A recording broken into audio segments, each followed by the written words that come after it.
Trade with Pakistan stock market update. क्या आप भी पाकिस्तान स्टॉक मार्केट में इन्वेस्ट करके पैसा कमाना चाहते हैं तो नीचे दिए गए हुए व्हाट्सएप नंबर पर कांटेक्ट करें, क्योंकि हम आपको देंगे बर वक्त बेहतरीन मशवरे। उसके साथ साथ अगर आपको हमारा कंसल्टेंसी सर्विसेज ग्रुप ज्वाइन करना है या फिर अकाउंट ओपन करवाना है तो आप हमारे नीचे दिए गए हुए व्हाट्सएप नंबर पर कांटेक्ट कर सकते हैं।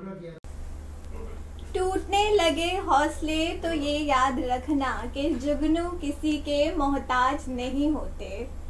ढूंढ लेते हैं अंधेरों में रोशनी को कि मोती किसी के मोहताज नहीं होते।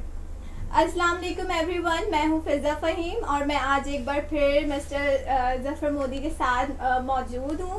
आज सर सबने रिक्वेस्ट की है कि आपका जो है ना इंट्रोडक्शन भी कराया जाए, क्योंकि जो न्यू इन्वेस्टर्स हैं वो जानना चाहते हैं आपके बारे में, और माशाल्लाह आपके व्यूज़ बहुत अच्छे होते हैं, तो सब चाहते हैं कि आप किसके साथ होती हैं, आप थोड़ा हमें इंट्रोड्यूस कराएं। तो let me introduce him. He is the CEO of Zafar Modi capital securities private limited, और इन्होंने कराची स्टॉक एक्सचेंज के साथ साथ लाहौर स्टॉक एक्सचेंज की भी मेंबरशिप ली थी 1989 में। He was the director of Karachi Stock Exchange, which is now Pakistan Stock Exchange, for the year 2009. Also a director of National Clearing Company Pakistan Limited and National Commodity Exchange of Pakistan. He was a former director of KSE and board for the year 1992, 94, 2002, 2006 and 2009. He was also the chairman of New Product Committee at KSE in 1995 and the founder member of National Commodity Exchange of Pakistan. Thank you so much sir, आप यहाँ पे आए। बहुत माशाल्लाह आपका अच्छी profile है, मैंने पढ़ी तो मुझे बहुत इंटरेस्ट क्रिएट हुआ मज़ीद इस तरफ आने के लिए। और सर आप हमेशा, हम जब बोलते हैं आप टाइम निकालते हैं, बहुत शुक्रिया उसका। No problem. अच्छा सर, सबसे पहले तो मार्केट की थोड़ी सी हमें ब्रीफिंग बताइएगा। सबसे पहले तो ये कि स्टॉक मार्केट में शेयर शायरी तो नहीं होती, दूसरे किस्म के शेयर की ट्रेड होती है, नंबर वन। नंबर टू ये है कि एक जो मेरा अचीवमेंट जो मैं बड़ा प्राउडली कहता हूँ कि मैं एक ही मेंबर हूँ जो कराची स्टॉक और लाहौर स्टॉक एक्सचेंज में साइमल्टेनियसली डायरेक्टर रहा हूँ। और मैं आपको बताऊँ कि मैं फाउंडर डायरेक्टर हूँ CDC का, जो उस टाइम बड़ी रेवोल्यूशनरी चीज़ थी, क्योंकि उस टाइम फिज़िकल शेयर्स का काम होता था, और फिज़िकल शेयर्स को हैंडल करना, डिलीवर करना, बैंकों में प्लेज कराना एक बड़ा ही टाइम कंज्यूमिंग होता था। तो वो जो आपने कहा ना कि आजकल फुर्सत मैं निकाल लेता हूँ, तो अभी जो कैपिटल मार्केट जिस स्टेज से गुजर रही है, तो आप यकीन करें कि इधर सब ब्रोकरेज हाउस और उसमें सब मेंबर्स जो बैठे हुए हैं वो सब फुर्सत में हैं। ठीक है। अच्छा सर, मार्केट की आज के बारे में बताइए। ब्रीफिंग पॉजिटिव है लेकिन वॉल्यूम नहीं आ रहा, what is the reason behind? यही है ना कि अभी इतने अच्छे रिजल्ट्स के बाद, इतनी अच्छी कंपनियों के और इतने पे आउट के बाद भी लोगों का ध्यान इधर इसलिए नहीं है कि आपको अगर कोई कंपनी 18 रुपये डिविडेंड देती है 13 महीने में, और 13 महीने में डॉलर रुपये की पैरिटी में डॉलर स्ट्रांग हो जाता है 30 रुपया, तो कौन सा फॉरेन फंड, कौन सा फॉरेनर 30 रुपये ज़ाया करके 18 रुपये के पीछे आएगा? Number one. नंबर टू ये कि आप स्क्रिप्टों की तेज़ी होती है, वॉल्यूम नहीं है, क्योंकि आपके पास अभी तक हमारे जो हम बैठे हुए हैं फुर्सत में, वो इस इंतज़ार में कि फॉरेन फंड्स में, स्पेशली जब से हम ये नए इंडेक्स में आए हैं, फ्रंटियर इंडेक्स में, तो वो जो मैनेजर्स हैं, जो फंड मैनेजर्स हैं, वो अभी तक जागे नहीं हैं, ना आ रहे हैं, ना इन्वेस्ट कर रहे हैं। उनके भी जो मुश्किलात हैं, ये डॉलर रुपये की पैरिटी का स्टेबल ना होना, वो उनको रोक रहा है। लेकिन ट्रिकल डाउन इफेक्ट तो शुरू हो जाना चाहिए, जो अभी स्लो भी स्टार्ट नहीं हुआ, जिसकी वजह से वॉल्यूम कम है। बाकी ये 200-300 पॉइंट बढ़ जाना और अपना मार्केट में थोड़ी सी जान आ जाना, ये सब जो है ये local investor, specially medium size and small investors है, जो बिग चंक लेने वाले, बिग स्टॉक्स लेने वाले जो लीडर्स होते थे, वो भी कैपिटल मार्केट में अभी नहीं है। सर आपने फॉरेन बाइंग के बारे में बात की, तो ये क्यों नहीं हो रही आजकल यहाँ पाकिस्तान में? देखिए, दुनिया में फॉरेन फंड्स के जो मैनेजर्स होते हैं वो पूरी दुनिया की इकोनॉमीज़ को देख रहे होते हैं, वो इकोनॉमीज़ को देखते हैं। फिर दूसरा उनका मेन होता है कि अब हम इस मुल्क में जाएंगे तो उसकी करेंसी कैसे बिहेव कर रही है। फिर वो तीसरा ये देखते हैं कि उसके लॉ एंड ऑर्डर की सिचुएशन, पॉलिटिकल सिचुएशन उस मुल्क में कैसी है। फिर वो देखते हैं कि ट्रेड करने के बाद एंट्री एग्जिट होना कितना इजी या डिफ़िकल्ट होगा। ये 4-5 होते हैं। कंपनियों को बाद में देखते, पहले ये सब देख रहे होते हैं। तो उसमें कैपिटल मार्केट जो हमारी मार्केट है पाकिस्तान की, उसके तीनों जो चीज़ें फॉरेनर्स देख रहे होते हैं, 3 या 4 जो मेन, उसमें हमारे यहाँ मुश्किल आते हैं। रुपये की वीकनेस, इंटरेस्ट रेट का बढ़ना, अपना इकोनॉमी का आउटलुक, अलग अलग फिगर्स आना,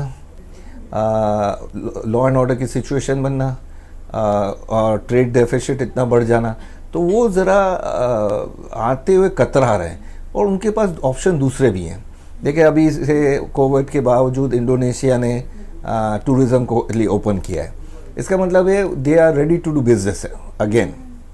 इसके बाद आप देखें कि यूरोपियन कंट्रीज़ में जो डिफ़िकल्ट टाइम से गुजर रहे हैं जो कंट्रीज़, वो इस दफ़ा के कोविड को सीरियस ले ही नहीं रहे, वो कोई चीज़ बंद नहीं कर रहे। तीसरा आप देखें कि यहाँ की जो इंडस्ट्री स्पेशली कराची में जो लगी हुई है, उसको गैस नहीं मिल रही। अभी कॉन्फ्रेंस की है बिजनेसमैन ग्रुप वालों ने कि भाई ये आप अगर नहीं दोगे तो हम तो धरना देंगे। तो एक तो हमारे यहाँ पॉलिटिकल धरने भी चल रहे हैं, दूसरा इकोनॉमिक धरने भी चल रहे हैं, तीसरा रिलीजियस धरने चल रहे हैं। तो ये उनको ये निभाता नहीं है, इनको पसंद नहीं है इस तरह की इकोनॉमी में आना, क्योंकि वो घबरा जाते हैं कि भाई अभी से अगर 4 रुपये फ्यूचर में जो एक्सपोर्टर है वो डॉलर बेचेगा, तो इसका मतलब जो लेने वाला है वो एक्सपेक्ट कर रहा है कि थोड़े दिन में ये और स्ट्रॉन्ग हो जाएगा डॉलर। तो वो जो है, और फिर आपके मुल्क अभी फौरी तौर पर आज के आज ही खबर आई है कि अभी थोड़ी देर में ऑयल के प्राइसेस बढ़ेंगे।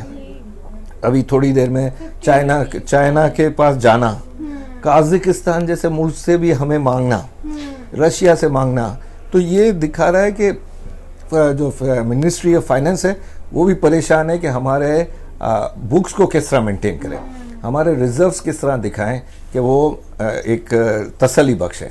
तो तसल्ली बख्श के लिए IMF तो हम जा ही रहे हैं, उसके लिए तो सब सिनेरियो सेट हो गया है। इसके बावजूद हमको इतनी नीड रिक्वायरमेंट है ऑयल वापस लेने के लिए, ऑयल की प्राइसेस $91 हिट हो गई कि हमें अब दोबारा नए फ्रेंडली मुल्क के पास जाना पड़ रहा है। सही सर, बात करते हैं टूरिज्म सेक्टर की। आप देख रहे हैं कि पाकिस्तान में बड़ी तेजी से इस पे वर्क हो रहा है, तो आप क्या देखते हैं कि फ्यूचर में टूरिज्म पाकिस्तान में कैसा होगा, और क्या ये मार्केट में पॉजिटिव इम्पैक्ट लाएगा? पॉजिटिव इम्पैक्ट लाएगा, लेकिन हमारे यहाँ टूरिज़्म को समझने वाले बहुत कम लोग हैं। टूरिज़्म वहाँ चलता है जहाँ इंफ्रास्ट्रक्चर होता है।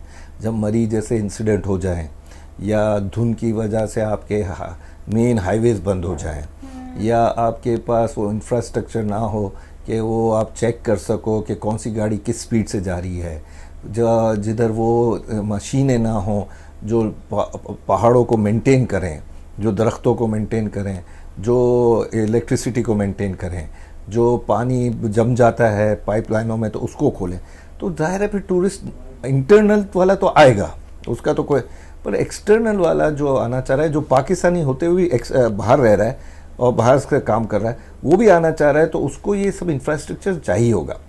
देखिए, हमेशा प्राइम मिनिस्टर साहब कहते हैं कि स्विट्ज़रलैंड इतना खूबसूरत नहीं जितना पाकिस्तान है, लेकिन स्विट्ज़रलैंड का एक इंफ्रास्ट्रक्चर पिछले 100 साल से बना हुआ है। वो आप एक बटन दबाएं तो आप एक व्हील चेयर, वो जो चेयर होती है लिफ्ट वाली, उससे आप पहाड़ के ऊपर पहुंच गए, फिर आप चेक इन हो गए तो 5000 रूम वाले उधर होटल्स हैं, तो वो एक और परफेक्शन है। उसमें हीट को भी संभाला हुआ है, उससे पानी को भी संभाला हुआ है, गैस को भी संभाला हुआ है। तो वो देखते हुए, वो इंफ्रास्ट्रक्चर देखते हुए लोग कहेंगे चलो वो इतना खूबसूरत नहीं है, लेकिन वो तो इंफ्रास्ट्रक्चर है। यहाँ पर इंफ्रास्ट्रक्चर है नहीं। 1900 किलोमीटर हमारे समंदर है। आप देखिए, दुनिया में ऐसे समंदरों के लिए लोग मरते हैं, लेकिन यहाँ पर उसके अंदर कोई होटल नहीं है, कोई ऐसी जगह नहीं है जहाँ पर एक फैमिली जाकर रह सके, कोई सिक्योरिटी सेफ्टी की जगह नहीं है। तो फिर जाहिर है फिर वो टूरिज़्म बोलने के लिए तो अच्छा है, और 25-50 हज़ार आदमी पर डे वो जाएगा भी, लेकिन वो आपको इतना बड़ा बूस्ट नहीं देगा जितना टर्की को मिला हुआ है, इंडोनेशिया का बाली को मिला हुआ है, थाईलैंड को मिला हुआ है। सही सर, फिर बात करते हैं मार्केट की अगेन। तो मार्केट में फॉर एग्जांपल अगर हम सीमेंट सेक्टर से कोई कंपनी उठा लें, अभी जैसे बूम आने को है सीमेंट सेक्टर में, फिर उसमें हमने ट्रेडिंग की, ठीक है, फिर वो बढ़ेगा, ठीक है, फिर हमने जो है वो सेल कर दिया, फिर उसके बाद हमने देखा कि वो मज़ीद बढ़ रहा है, फिर हमने ट्रेडिंग स्टार्ट कर दिया, फिर वो नीचे आ गया।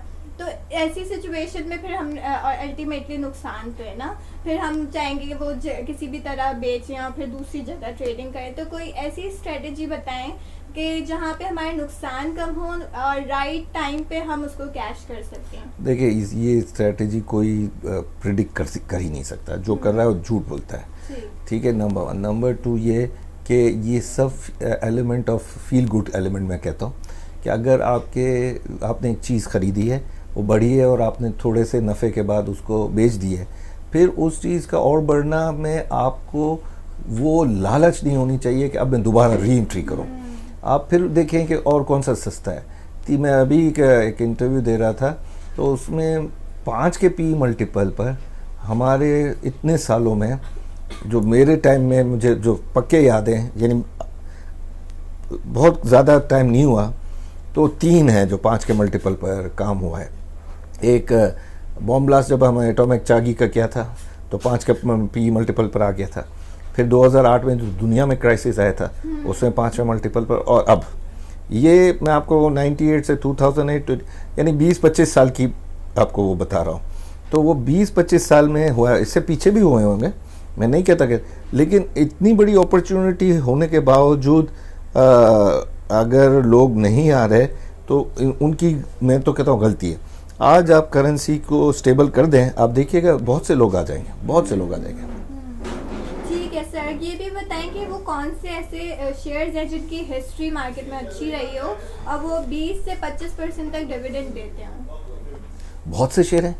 अभी आप जितने एनर्जी के सेक्टर है, यूटिलिटी के स्क्रिप्ट्स हैं, अपना ये सीमेंट वाले हैं, फर्टिलाइजर्स हैं, अपना फार्मास्यूटिकल तो एक ऐसा सेक्टर था जो अब बिल्कुल ही नापायद हो गया, क्योंकि वो उस टाइम लिस्टेड हुए थे जब वो कंपनियां छोटी थी। तो वो उन लोगों ने, फार्मास्यूटिकल कंपनी ने खुद ही अपने शेयर बाय बैक करके इधर से एग्जिट कर गए। रेगुलेटर्स की स्ट्रॉन्ग सख्तियों की वजह से वो चले गए, नहीं तो फार्मास्यूटिकल पर भी बहुत ज़्यादा लोगों की इन्वेस्टमेंट थी। एक टाइम में टेक्सटाइल्स, ये तो अभी हमारे ना गिनती उंगलियों पर आ जाती है कि कोई 25-30 टेक्सटाइल कंपनियां हैं जो अच्छा परफॉर्म करें। बाकी ने तो ये पूरा सेक्टर 35% हमारे जो लिस्टिंग कंपनियां हैं उसमें से 35% सिर्फ टेक्सटाइल सेक्टर था। वीविंग, कंपोजिट, सब किस्म में वो सब बड़ी बड़ी कंपनियां थी और सब अच्छा पे आउट देती थी, अच्छी कंपनियां थी। इंटरनेशनल आउटलुक भी उनका था, एक्सपोर्ट ओरिएंटेड भी थी, वैल्यू एडेड भी थी। तो वो सब स्क्रिप्टें तो बहुत हैं, लेकिन स्क्रिप्टों पे से जांच करके निकालना और उसके ऊपर अब बिलीव करना ज़रूरी है, क्योंकि 5 के पी मल्टीपल पर नुकसान होने का तो बहुत कम चांस है। जैसे सर मेरा एक सवाल है आपसे, जैसे मैंने मार्केट में देखा है, आपने भी कहा था कि सीमेंट सेक्टर में अभी बाइंग करनी चाहिए। जी जी, ठीक है। फॉर एग्जांपल अभी जो डीजी खान का रेट है वो 76 है और लोग बाइंग कर रहे हैं यहाँ पे। जब इसका रेट 2 या 3 रुपए बढ़ जाता है तो कहते हैं कि अभी यहाँ से प्रॉफिट टेकिंग कर लो और यहाँ पे सेल कर दो। अब और फिर क्या होता है, जैसे ये सेल करना स्टार्ट कर देते हैं तो इसका रेट 80, 82, 83 यहाँ तक पहुँच जाता है, फिर दोबारा यहाँ पे बाइंग करता है। तो जब रिवर्स ब्रेक होती है तो इसका रेट कम हो जाता है, लोग लॉस में चले जाते हैं। तो इस चीज का क्या सोल्यूशन है? ये इन्होंने भी सवाल पूछा। इस चीज का कोई सोल्यूशन नहीं है। आपको आपकी ग्रीड का लेवल जो है उसको बढ़ाना पड़ेगा कि भाई 1-2 रुपए का फिर अगर नफा हो रहा है तो जरा सब्र करके और 2 रुपए का चांस लें। फिर वो जो आपका एपिटाइट कम हो जाती है जब वो नफा हो, फिर आप स्क्रिप्ट में एग्जिट कर गए तो एग्जिट कर गए, फिर आप दोबारा उसमें री एंट्री मारें लालच के तौर पर, वो गलत हो जाता है, वो पूरी स्ट्रेटेजी खराब कर देता है। अच्छा सर, बात करें रिकॉर्डिंग के हवाले से, तो पाकिस्तान में मतलब ये आपने देखा कि ऑयल ड्रिलिंग कितनी ज़्यादा की, फिर पता नहीं किसी वजूहात की वजह से कोई ऑयल हमें नज़र नहीं आया। अब ये गोल्ड के तरफ आ रहे हैं, तो गोल्ड क्या आपको लगता है कि इससे हमें इम्पैक्ट होगा हमारी मार्केट में, अगर हमारे पास इतनी क्वांटिटी में आता है गोल्ड? तो यानी हम डिस्कवर करते हैं जी, अगर हमने डिस्कवर किया तो ये बात हुई कि 50% पे फूल्स पैराडाइज है, बिल्कुल ही चांस नहीं है कि हमारे इस ज़मीन के अंदर से गोल्ड निकले। बातें हैं कि भाई उधर इधर ये है ना, अपना उस एरिया की माइनिंग करने के लिए उस एरिया में जाने के लिए मुश्किलात हैं। वो इतना एरिया ख़तरनाक है। मैं खुद अपना एग्जांपल देता हूँ कि चागी के पास हमने भी एक लाइसेंस लिया था और बहुत 86 किलोमीटर की वो ली थी जो एरिया। अच्छा। फिर मैं अपने फैमिली मेम्बर्स को कहा कि हम उस टाइम कोयटा नहीं जा सकते थे, तो चागी कैसे जाएंगे। तो वो जो चीज़ें जब देखते हैं ना, तो इस ज़मीन के अंदर होते हुए भी उसको निकालना बड़ा मुश्किल है। देखिए सऊदीया को क्या फ़ायदा है, ड्रिल करते हैं ऑयल निकलता है, उधर लॉ एंड ऑर्डर है इतनी जंग के बावजूद। ड्रिल करते हैं, पूरा पूरा गोल्ड की माइंस निकल आती हैं इतने झगड़े के बाद, वहाँ से वो निकाल रहे हैं। आज गोल्ड में भी वो खुद कफील है, ऑयल तो दुनिया का टॉप लेवल का प्रोड्यूसर है। तो उधर ऑयल निकाल कर उसको बेचना 12 सेंट का उनको पड़ता है, एक बैरल 12 सेंट का उसको ड्रिल करके निकालने का। फिर आप उस पर और भी लगा लो, एडवर्टाइजमेंट, डिलीवरी, फ्रेट सब लगा लो, तो भी उनको क्या पड़ेगा, $1-2 का पड़ जाएगा, और बेच रहे हो $90 का। हमारे पास तो निकल भी आएगा तो उसको निकालने की कॉस्ट और उस एरिया को सिक्योर करने की कॉस्ट इतनी ज़्यादा होगी कि वो अफोर्डेबल नहीं रहेगा। अब जैसे एक्सॉन आया था, उन्होंने ही कहा कि भाई हमारा ड्रिल का जो लेवल है 1:100 है, यानी 100 जगह हम ड्रिल करते तो एक आता। उसमें भी अगर वो ज़मीन के बहुत डीप हुआ तो वो अफोर्डेबल नहीं होता है, फीजेबल नहीं होता है कि उसको निकाला जाए। सो यू मीन के बहुत कम चांसेस बहुत है कि कम हम chances। यहाँ से लें।